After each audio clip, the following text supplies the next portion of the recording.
नमस्कार, PS news पर आप सभी लोगों का स्वागत है।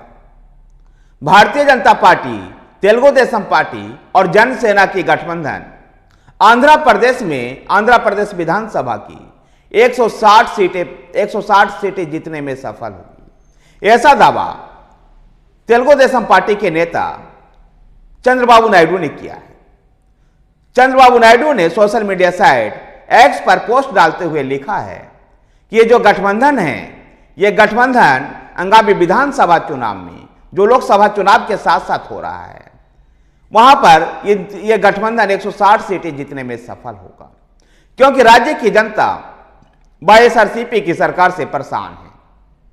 वाईएसआरसीपी के जिस प्रकार से लगातार राज्य सरकार को कर्ज में डाला है, इससे जनता परेशान हो चुकी है, परिवारवाद से परेशान है, भ्रष्टाचार से परेशान है, और इस वजह से राज्य की जनता ने यह मन बना लिया है कि वाईएसआरसीपी के जगन मोहन रेड्डी को सबक सिखाया जाए और राज्य की जनता भारतीय जनता पार्टी, तेलुगु देशम पार्टी और जनसेना को 160 सीटें देने का मन बना लिया है।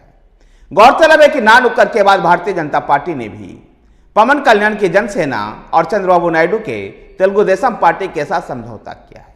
इस समझौते के तहत लोकसभा की 25 सीटों में से 17 सीट पर चुनाव लड़ेगी तेलुगु देशम पार्टी, 6 सीट पर भारतीय जनता पार्टी और 2 सीट पर पवन कल्याण की जनसेना।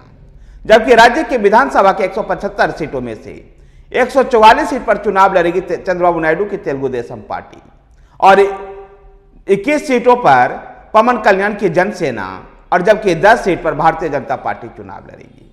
2019 में भारतीय जनता पार्टी राज्य में लोकसभा और विधानसभा में अपना खाता नहीं खोल पाई थी। दक्षिण के ये 3 राज्यों में से एक था आंध्र प्रदेश, जहां भारतीय जनता पार्टी अपना खाता नहीं खोल पाई थी। इसलिए भारतीय जनता पार्टी के ऊपर यह दबाव भी था कि दक्षिण में अपने बेहतर प्रदर्शन को लेकर के और अब की बार 400 पार के नारे को, लक्ष्य को हासिल करने को लेकर के आंध्र प्रदेश में गठबंधन किया जाए। यद्यपि उसके लिए गठबंधन के लिए वाईएसआरसीपी भी तैयार थी, क्योंकि केंद्र में कई बार वाईएसआरसीपी ने नरेंद्र मोदी सरकार को सपोर्ट किया था। ऐसे में भारतीय जनता पार्टी ना नुक्कड़ के बाद, हिला हवाली के बाद अपने पुराने सहयोगी चंद्रबाबू नायडू के साथ गठबंधन किया। इस गठबंधन में चंद्रबाबू नायडू और भारतीय जनता पार्टी के साथ गठबंधन में पवन कल्याण ने बड़ी महत्वपूर्ण भूमिका निभाई।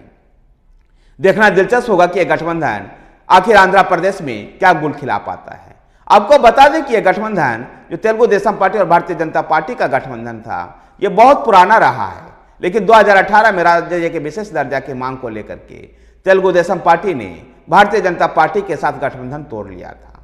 ऐसे में फिर से एक बार दोनों पार्टियों का यह गठबंधन हुआ है। देखना है कि आंध्र की राजनीति में इस गठबंधन का कितना प्रभाव हो पाता है। धन्यवाद साथियों, वीडियो को लाइक कीजिए, शेयर कीजिए। हमारे साथ बने रहने के लिए हमारे चैनल पीएस न्यूज को सब्सक्राइब कीजिए। धन्यवाद।